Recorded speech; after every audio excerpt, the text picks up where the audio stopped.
It's good to all of you. If you know, our all conference chats this fall are focusing on issues of justice and witness. Reverend Murph is not with us today because he went into surgery for knee replacement at 1:30 this afternoon. We haven't yet heard from his family, but we're just upholding prayer that he is well and that he'll reap the benefits of that surgery. It was delayed a couple of times, so I think he was more than ready to be treated.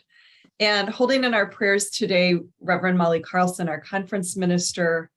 I was with her last week at our National Clergy Women's Gathering in Atlanta, where both of us had a COVID exposure, which we learned about after the conference was over. And unfortunately, Molly tested positive for COVID on Monday. I have so far tested negative, and so has Reverend Laws, who saw Molly on Saturday. So please hold her in your prayer. She's okay, but tired and hoarse and does not have a voice at this point. So today we'll be lifting up the history of the Open and Affirming movement in the United Church of Christ, and really hope to use this time first to hear Sarah Lohrbach in our conference office about an upcoming event, which we are offering, hosting, and sponsoring at Elmhurst University. And then Sarah is going to need to step out, and then I can continue the conversation. The conversation I'm hoping to have is to really check in with anyone who currently serves an open and affirming church and see how that is going for you. If you don't serve an open church, see how we might help resource you in moving in that direction if that's something you need to do or want to do in your ministry setting. I have a little bit of data pertaining to this from our national office. And so we'll engage in some conversation. So Sarah, I'm going to turn the floor over to you. Sarah has already posted 2 things in the chat, but reminding us to register for our annual celebration, which is coming soon. And we hope to see all of you there. And then she has posted a flyer pertaining to the Out and Faithful event that she primarily has been working on in the conference office. And while she addresses you, I'm going to the chat, just the Open and national website address, because I'll refer to that in a little while. Hi, everyone. I see lots of familiar faces. I know many of you have met most of you in person at some point and hope to meet some of you in person at some point if I haven't already. So the flyer that I posted, I'm also going to screen share here in a minute just so you can see it briefly. But the flyer is for the event that is happening next Tuesday, October 11th, which is National Coming Out Day. And we've been in conversations with Scott Matheny, the chaplain at Elmhurst University, over the last several months, starting back in the spring, in ways that we can continue to rebuild that Elmhurst UCC connection. And one of the things that we kept coming back to in terms of where do our values align? What are these things that connect beyond just our UCC connection? And one of the things that kept coming up was LGBTQ plus justice issues and working towards full inclusion and welcome. For those of you who don't know, Elmhurst University, formerly Elmhurst College, which is what it was when I attended there as a student, is the first school to add an optional designation on their application form for students to self-identify as LGBTQ. So this was a huge thing a few years ago, and very exciting. Elmhurst has always been kind of on the forefront in how they address these things. And so when we were thinking about how can we connect between the Illinois Conference and Elmhurst University on this issue, one of the things that we talked about was, well, what if we did something for National Coming Out Day? Because some of you may have seen this earlier in some of the newsletters we've sent out or from news from National UCC. This year marks the 50th ordination anniversary for Reverend William R. Johnson, who is an Elmhurst alumna, class of '68. and was the first openly gay person to be ordained in any mainline Protestant denomination. And so 50 years is a big milestone, but it's also not that big of a milestone when you think about the fact that Christianity has been around for 2,000 plus years. So we still clearly have a lot of work to do, but we also have things to celebrate. And so that's what we wanted this event to be about. A celebration of the folks like Bill Johnson, who've helped pave the way to the point where we are now, as well as those who continue to do things to help pave the way forward. And to remind ourselves and to recommit ourselves to the work that lies ahead, because we still have a long ways to go, especially with the way things are going in our country right now, where anti-LGBTQ plus legislation is popping up left and right. So I'm going to screen share here so you can see the flyer, so you don't have to pull up the PDF on your own computers. So this is our event, is called Out and Faithful, and our rebuilding that Elmhurst UCC connection.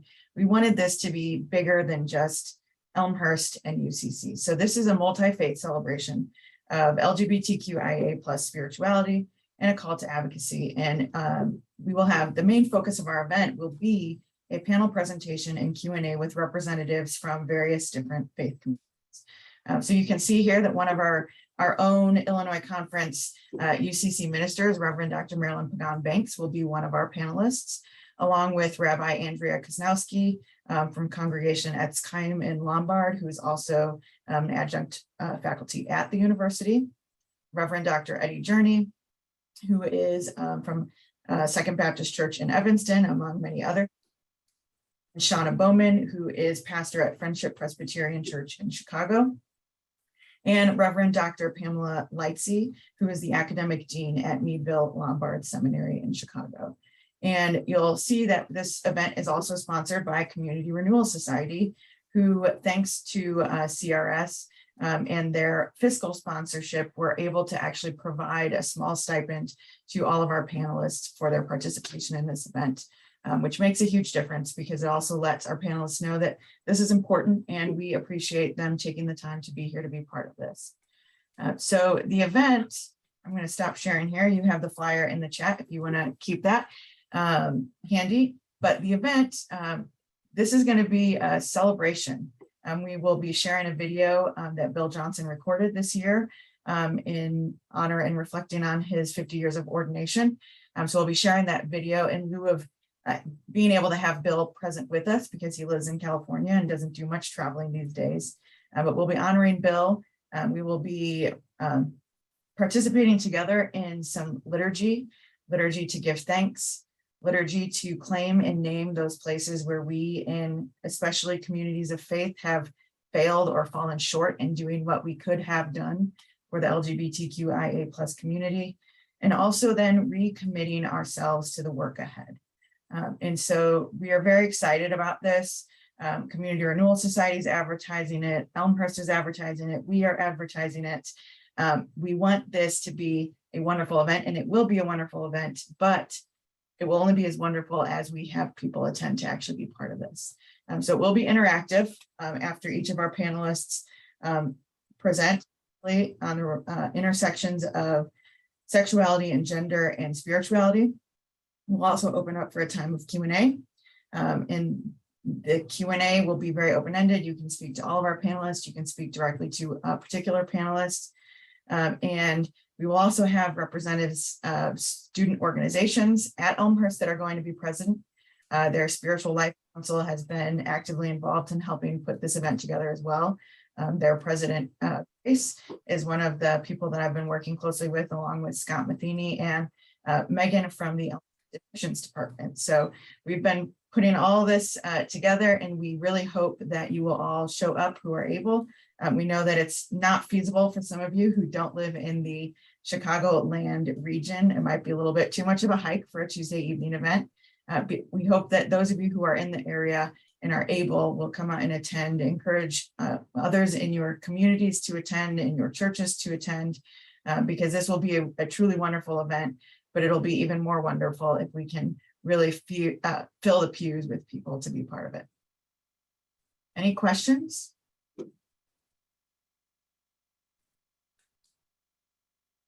Catherine?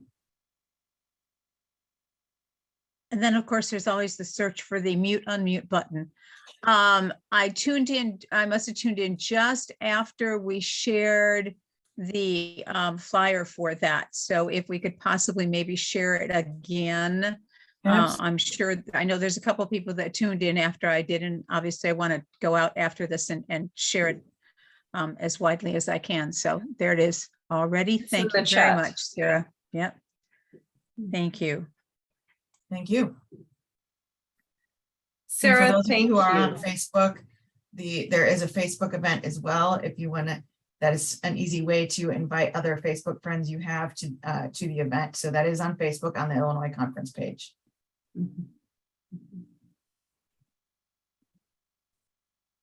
And this is semi off topic, but I'm also going to drop 2 other documents in the chat.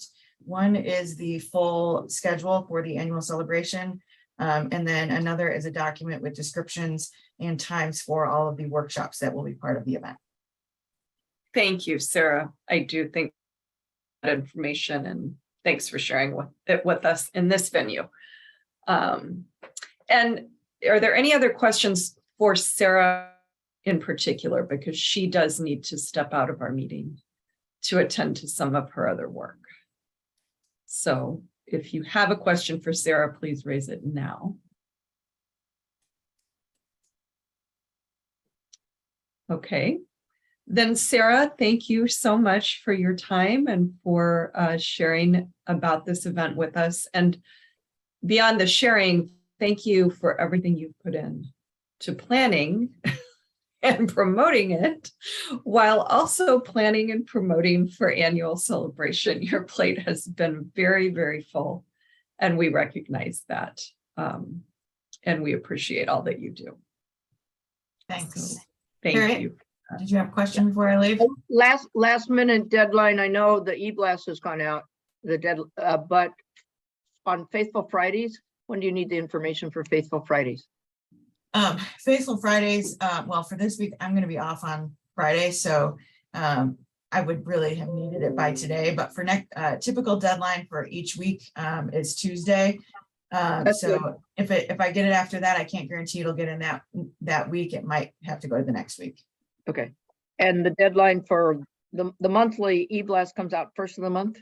Last Friday of the month. So everything comes out on Fridays. The deadlines are always on Tuesday, so it's easy to remember. Now that you've told me in that way, I think I can remember it instead of, oh, I got to go look on the conference website to see the schedule. Thanks, Yes. Sarah. So bye. They go out on Friday, deadline's Tuesday. I made it simple. We need simple Yes, we do. for kindergartners and octogenarians.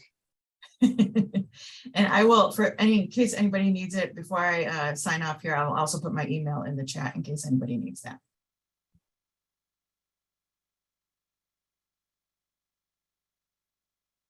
Thank you, Sarah.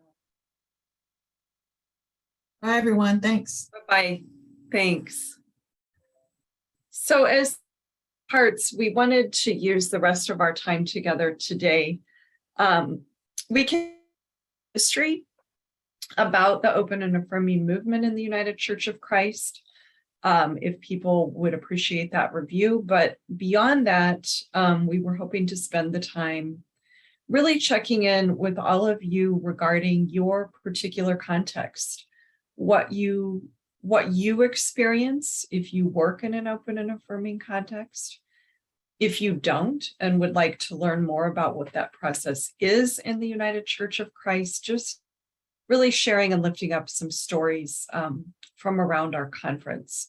So I can do a little bit of history to kick us off. As Sarah was noting, Reverend Bill Johnson was the first openly out person ordained in our denomination in 1972. And 1972 was also the year that the Open and Affirming Coalition was born in the United Church of Christ.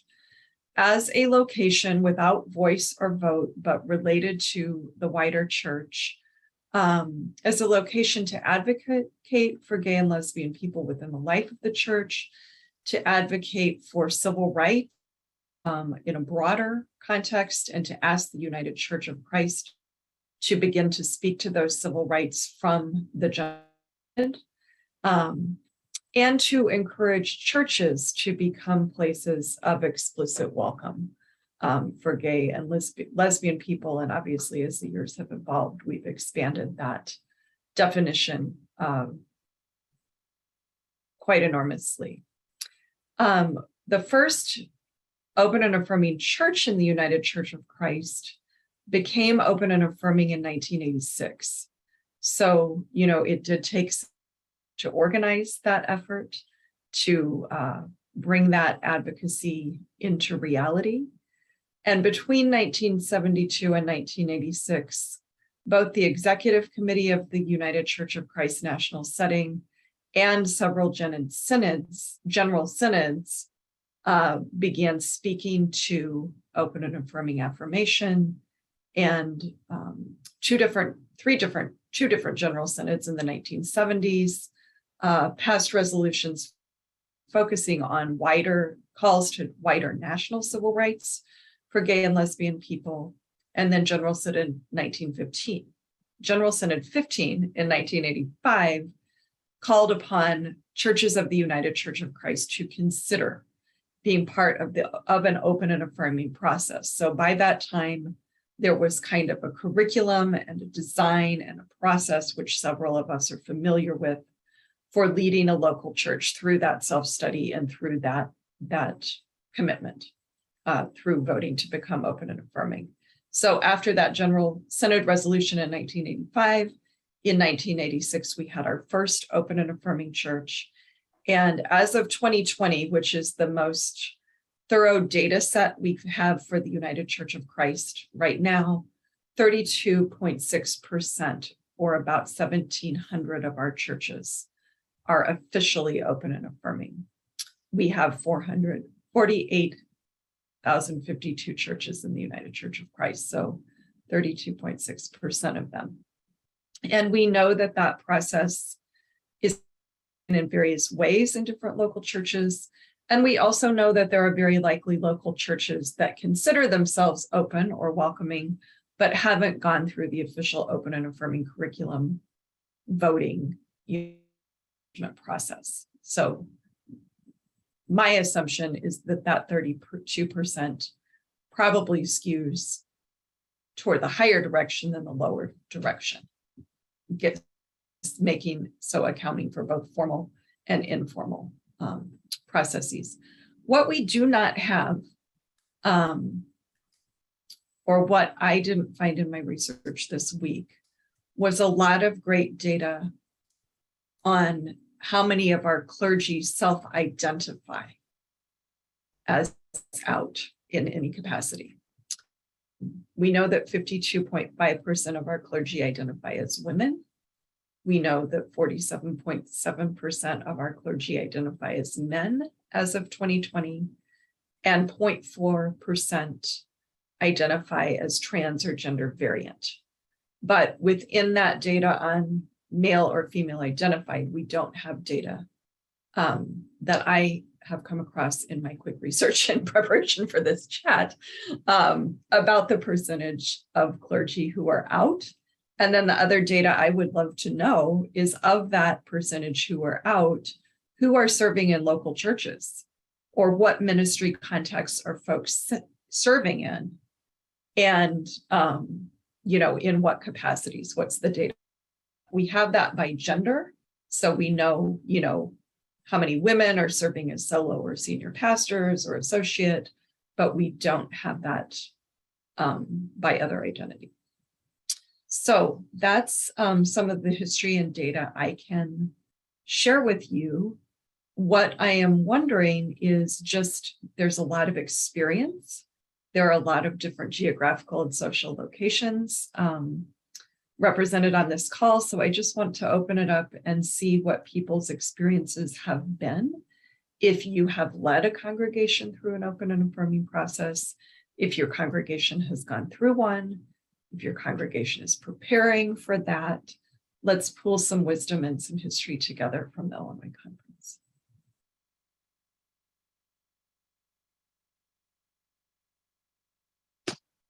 So anyone is welcome to just unmute and take the floor. David Sheridan.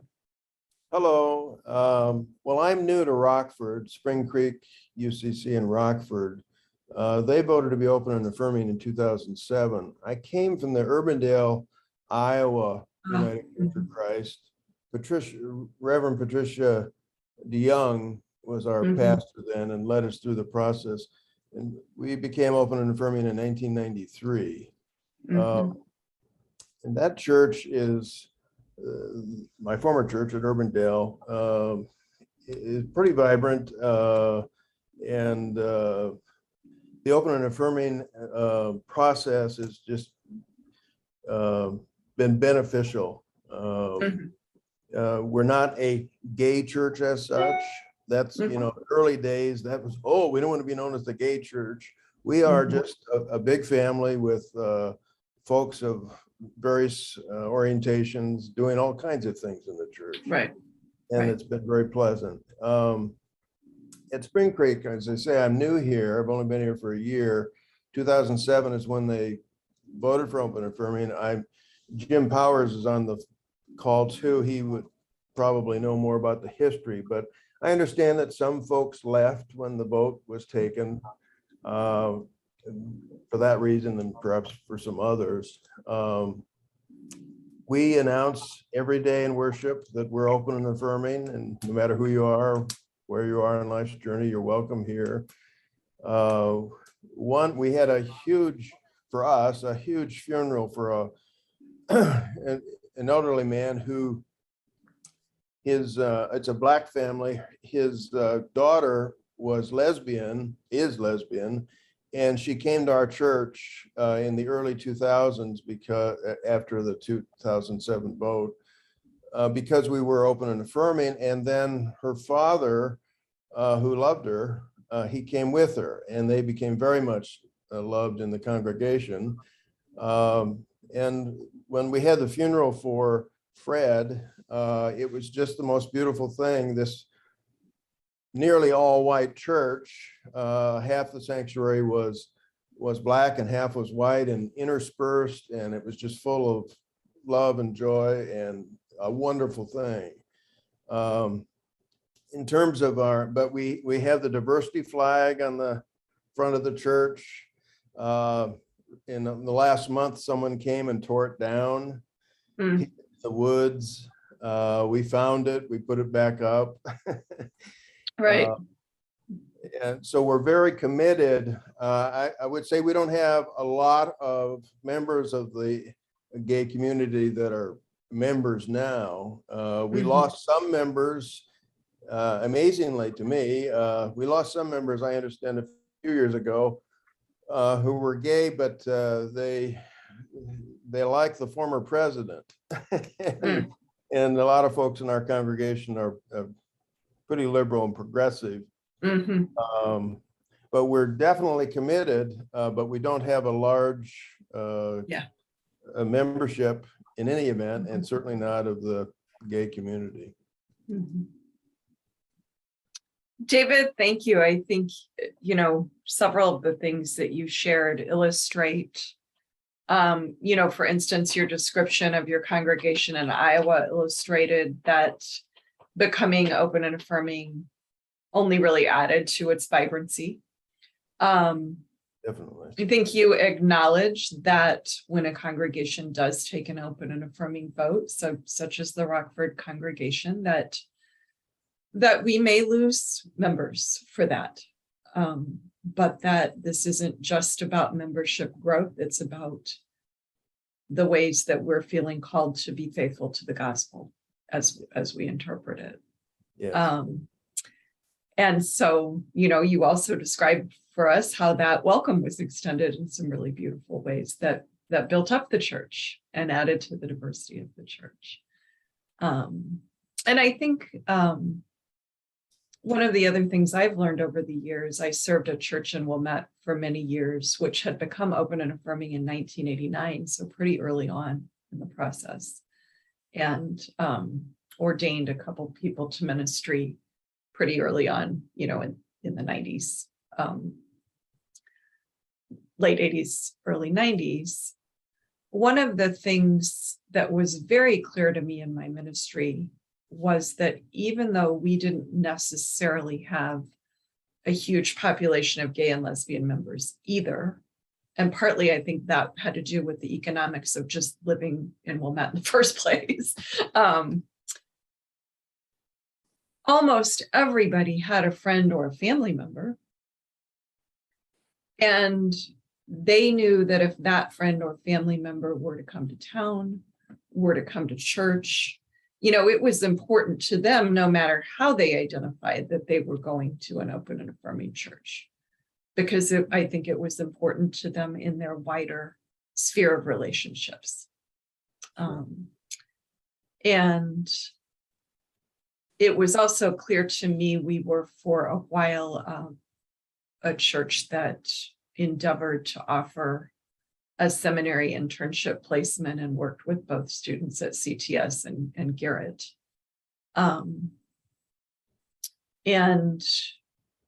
I think even though the reputation of the UCC nationally is that we're open and affirming, the fact statistically is that that's not true in every context. And so finding a safe place for our seminary students to learn in field placement is another, I think, really important way that the ONA commitment can be lived out. If your church has the capacity or the geographic proximity to welcome a student for a field placement and is open and affirming, that can be a real gift to those students.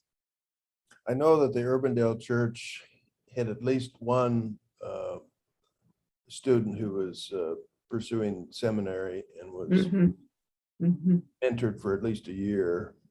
We had at least one pastor who was openly gay, and there may have been another student, but yeah, that's a good way of really supporting. Yeah, either as mids or seminary interns, absolutely, through the ordination process. Yeah. Other stories of witness or struggle, as the case may be. Yeah, Chris, it's good to see you. Hi. I got a phone call today from somebody who was looking for premarital counseling. I guess this was the suggestion of this person's future father-in-law. So Okay.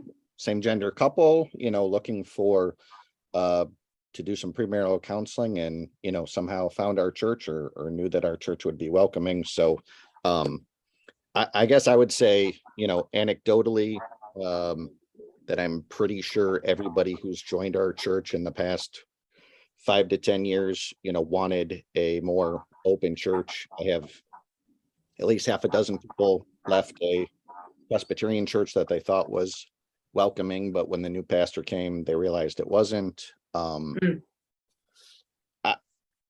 trying to remember if it was the Illinois Conference or if it was when I was in seminary, but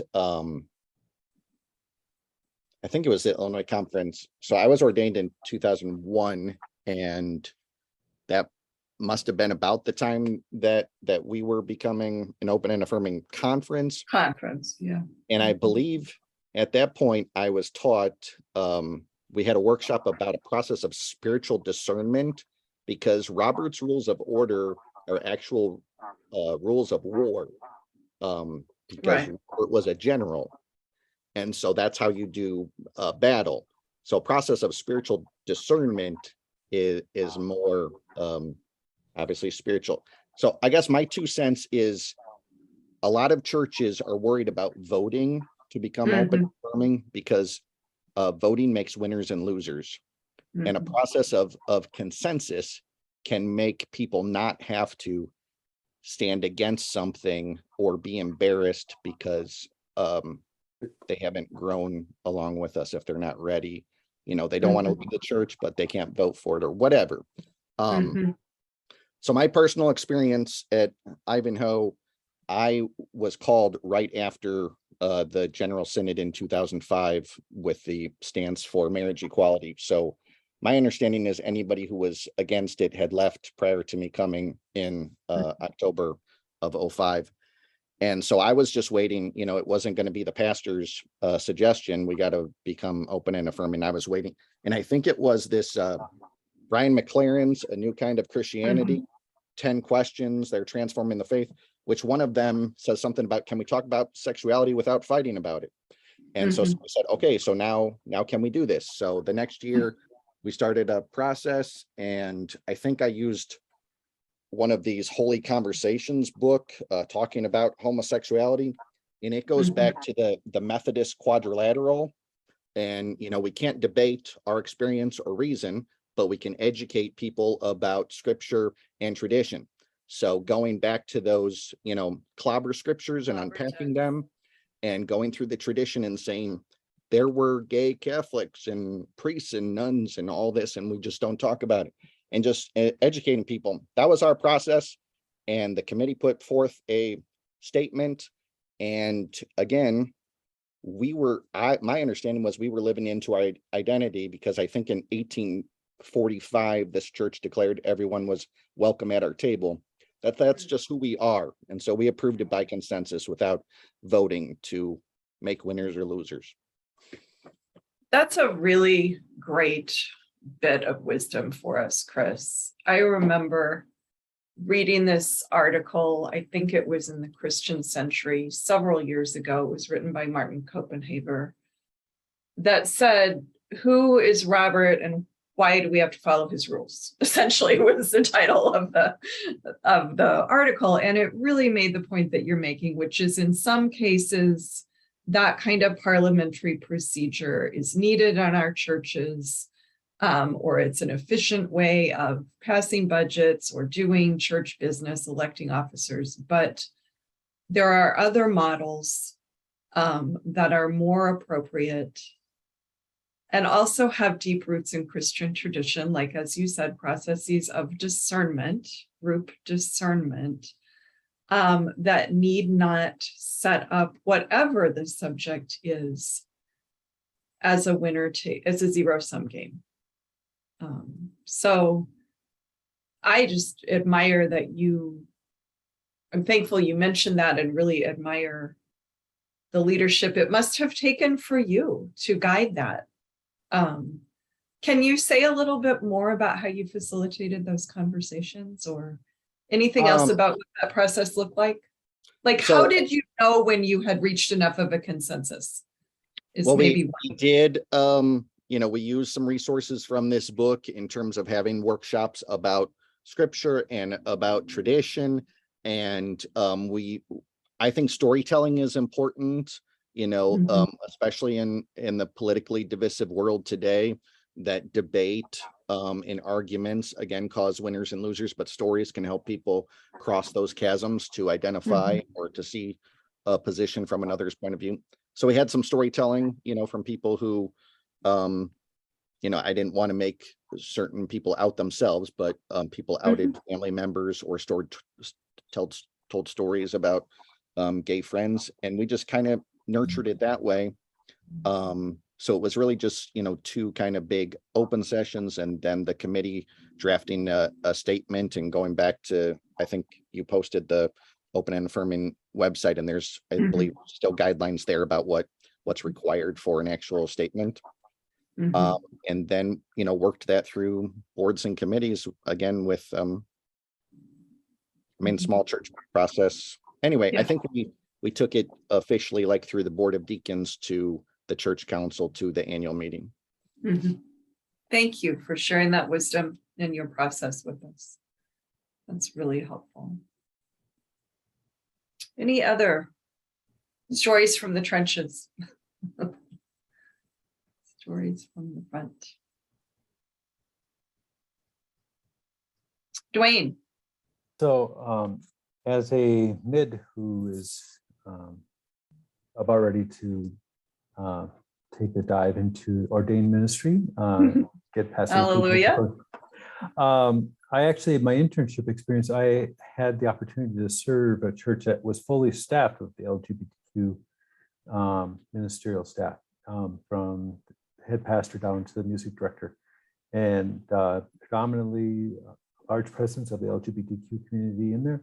And it's from that perspective, coming in, I was kind of challenged by it because I hadn't really worked with an open or an open minister who had shared that role.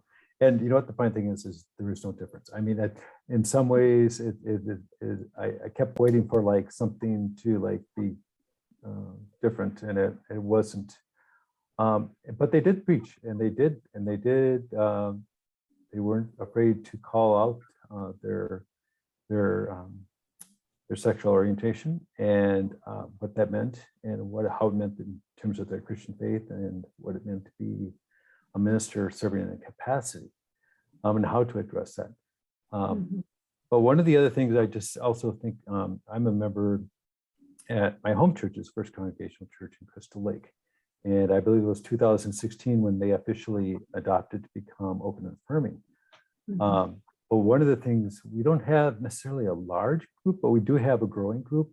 But I think the thing I've seen the church more is realized in the recent years is that they have to being open and affirming isn't enough.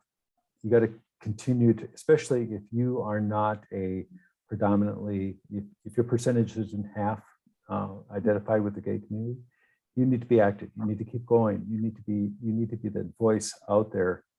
And I've really appreciated that in the leadership, as well as just the committees that have formed to kind of continue to do that.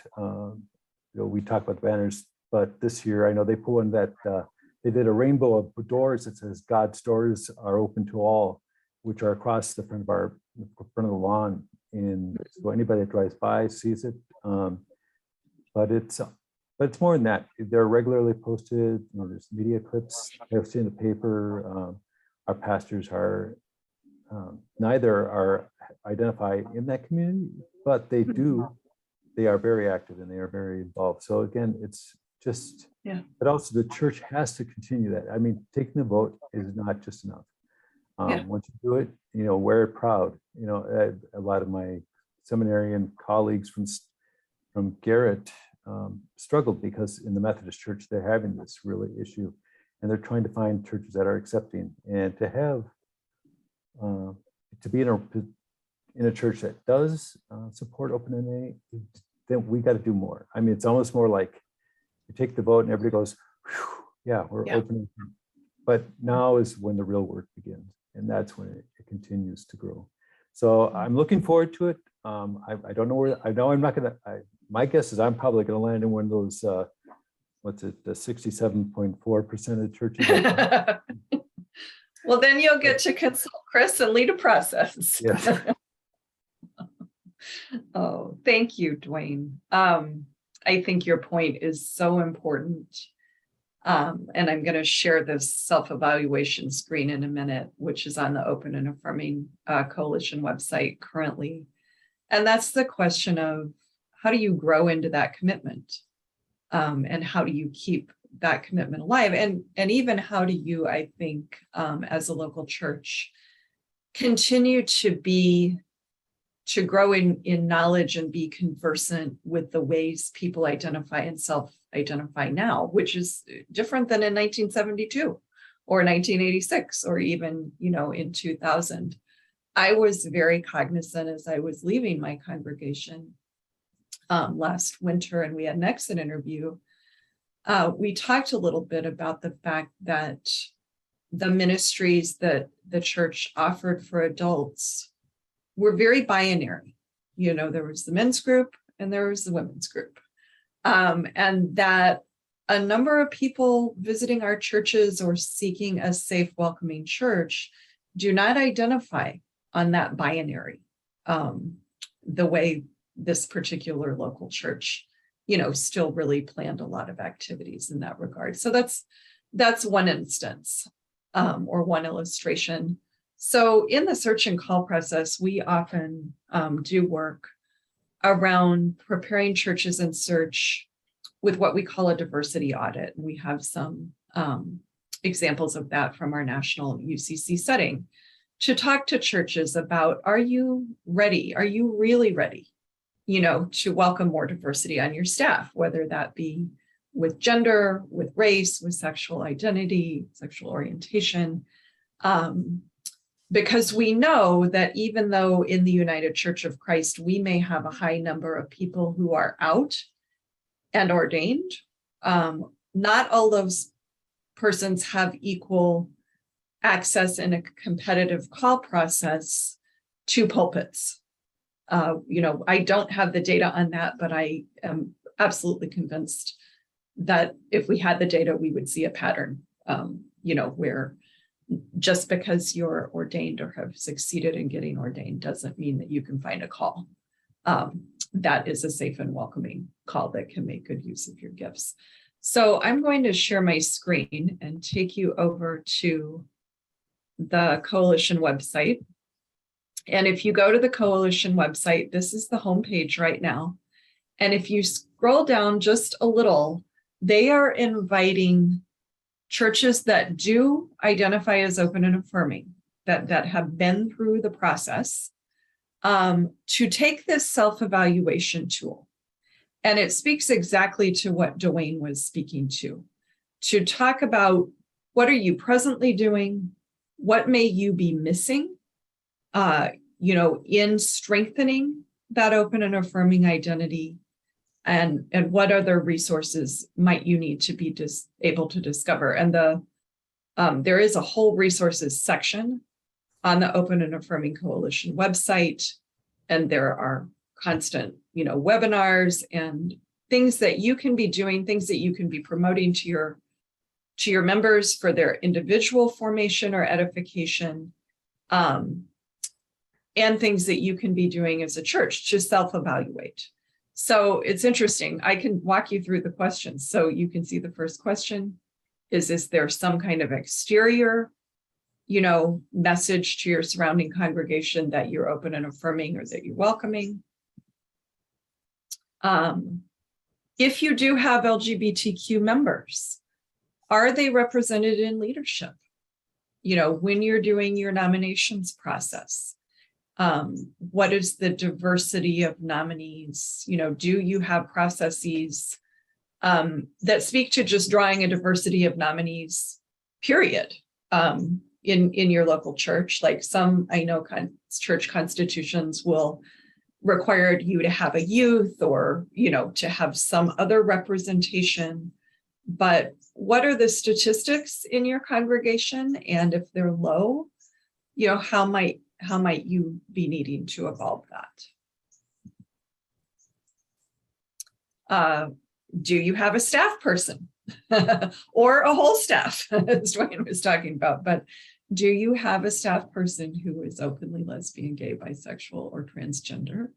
Or in your next search, do you think you're at a place where you would seriously consider calling an openly LGBTQ minister? I can tell you from working in Search and Call, we have a lot of really, really qualified candidates out there. So that's another inventory question. Is your congregation prepared to advocate in the public sphere for your neighbors whose rights or human dignity are under attack? Are you willing to advocate for the youth in your schools who face bullying or discriminatory practices? And obviously, as we know, depending on where we live in the state or where we live in the nation, this is a growing concern. Earlier this winter or summer, can't remember precisely when, but many of you were on the all conference chat when we had one of our national staff members talk to us about the way our national setting was signing on to some friend of the court briefs and trying to be a party to resisting anti-trans legislation in various locations throughout the nation. So one of the questions is, great, you're welcoming people to church. Are there steps you can be taking beyond the walls of your church to be in greater advocacy? A couple of you brought this up. Does your church officiate same-gender weddings, not just off-site, but on-site in your sanctuary? Or are you, you may be willing, you may not have had the opportunity to do that yet, but are you ready to do that? Can your congregation offer well-informed welcome to your transgender neighbors. And as I was saying, I think in the context I was serving in parish ministry prior to joining the conference staff, some of the questions about welcoming, proper use of pronouns, transgender, non-binary persons, that was still a growing edge. The congregation's understanding of what it meant to be ONA was still very binary. I think that question is the same as the one previously. It is. I don't know if they're aware of that. So those are the questions, and you can submit your answers. And then I think if you do that, it's going to maybe lead you to point you to some further resources on the website or beyond the website where you and your local church, can find some other pathways forward. Any other questions or conversation? Got about 10 minutes left. I just wanted to add, Yeah. I should mention that in July, we had the first baptism I've conducted. A little boy and his two mothers are members of the church. They hadn't been around for a while, but they'd like to baptize their new baby. And I said, well, sure. And we had just a wonderful day.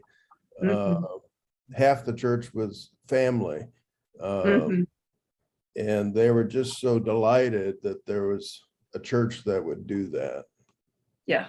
It was a great day. Right. And for many of those family, that has not been their experience. Right. And so, I have had that happen at funerals too. And not necessarily if the deceased was out, but just people coming into the space, seeing a rainbow banner, picking up a pamphlet in the pew, and, maybe coming up to me or another staff member afterward and saying, wow, I didn't know a church like this existed, or I didn't, maybe I've got to rethink this a little bit. Like maybe there is a church for me or my friends or whomever. As you point out, we never know who we're going to have the opportunity to minister to. Sometimes at those baptisms, weddings, and funerals, those events that draw in more than just our regular members. Catherine. Yeah, I was just going to say, so much of the conversation has resonated. I was in the last months that I was down in Geneva, or last year I was in Geneva, I was part of Becca leading the process for the congregation to officially become open and affirming. Faith community in Prairie Grove, where I'm serving, followed more of Chris's format. They just said, we've always been there. I think for a few people, we needed a little more conversation. We ran across a bit of a glitch, sadly, that caused some serious concern, but we have been incredibly diligent about making sure that anybody new coming to the congregation is more than aware. It's a little hard to miss, but this was someone who had been part of the congregation, had not been around for a while, came back, and we learned a lesson there. But we also have, because we're kind of on for our area, a fairly large thoroughfare. It's not large at all, but for our area it is. And we get phone calls, messages left behind at the church all the time from folks who probably will never darken our doorstep. But in the meantime, we've got, not only have we had rainbow flags flying for ages, and rainbow signs up and whatever, but we've gotten one of our new LGBTQ plus flags. It's the expanded flag. But we get people, I drive past you going to work, or even I drive past you going to my own church. Wow. Thank you for letting me know that there is a church out there that, if I was ever being that brave, that I would be there. And I know a lot of people in the congregation sometimes ask, well, how come everybody who's gay in the area doesn't show up at our door? Hasn't joined our church. Yeah. And part of the thing is just because we are in a position theologically to be, you know, not just accepting quietly in the corner, but open and affirming and you know, and truly all the way in, doesn't mean that theologically we still fit, as someone was saying, Right, you know, yeah. they were amazed, and I get that, but you know, it's amazing that there are folks who are LGBTQ plus that, you know, voted for our former president, and one might feel that, you know, everybody who happens to be LGBTQ plus is also extremely liberal in other ways, and that's not Right. necessarily It's the not case. a monolithic community, and Yeah. it's not even a community, right? No, Yeah. but it's still, anybody who's out there and willing to put that message out in public is still really giving affirmation to people out there who may not be ready, may never be the people who are UCC, but to know that there is a church out there that this is how we stand is an eye opener and can be incredibly affirming. So Yeah. no matter what Thank you. the end results at the front door are, Yeah. the ministry is there. Thank you for that point, that this is not just, you don't do it because it's a membership growth strategy. You do it because you're interpreting the gospel in a certain way. Amen. I do want to ask if people have had an experience of the reverse of what Catherine's talking about, if you've had feedback from the community that is derisive or even threatening. We know that this sometimes does happen in certain locations. And if it's happened, you know, how have you responded? How have you dealt with it? All Anybody? the time. Yeah. Yeah, all the time. We get those phone calls too. It's true. Left Okay. behind. Yeah. Yeah, we get notes slid in the door. You people Mhm. don't know who Christ is, you know, You're whatever. going to hell. Yeah. Yeah, we are a vote. We in the last 5 to 6 years have become a polling place. People leave little notes behind, you know, on voting day. Wow. We have had some, I'm going to call it minor vandalism for the sake of argument. Not that our UCC rainbow banners are cheap for your building. You know, it's $150, and Had that in Wilmette too, you know, yeah, you know, slashed and they up. came and at least they came and cut it. They didn't damage the building taking it down. Right. I was happy for that. Right. Yeah. Sadly, our local county constabulary said, "Oh well, it's just kids probably." And I'm going, let's see. It's the last week in June. You know, yeah, I don't think it was just kids. They were not inclined to consider it a hate crime, but Yeah. but yeah, we get the other side of things all the time. But in fact, I was just visiting today with one of our sister churches in the area who is ELCA Lutheran, another small church, and they were just tagged. In fact, Okay. they'll probably be Okay. on the news today. The news truck from one of the three Networks. major networks Yeah. was pulling up to talk Yeah. about that. But yeah, Thank it you. happens all the time, but Yeah. too bad. Yeah, thank you. So far. David, did you have your hand up? And I know we're coming to an end, but wanted to Oh, I was hear from you. on that point, the Ames United Church of Christ, Ames, Iowa, where I Yeah. interned, they had a diversity flag that was pulled down and torched, and that individual was prosecuted. Right. Yeah. And they get just what the last speaker was, Catherine was saying, it's just a daily thing. It's part of life for a vibrant, open and affirming church. Right. Part of what comes with maintaining that witness is also Yes. carrying the resistance to it. Right. The pastor who was pastor at Ames, Reverend Eileen Gebbe, Right. was ordained in the Illinois Conference and is now back in Illinois. Right. I know. He actually was a seminary intern. I had the pleasure of working with her in Wilmette.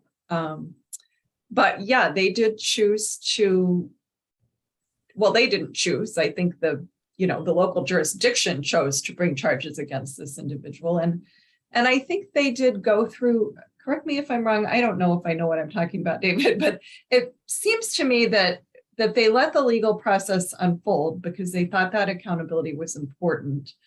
But they also were open to doing some kind of conciliatory process with this individual who, and I think the individual was not open to that, or am I Correct. Getting that Eileen right? was- Okay, Eileen was just high road all the way. yeah. Loving, supportive, Mhm.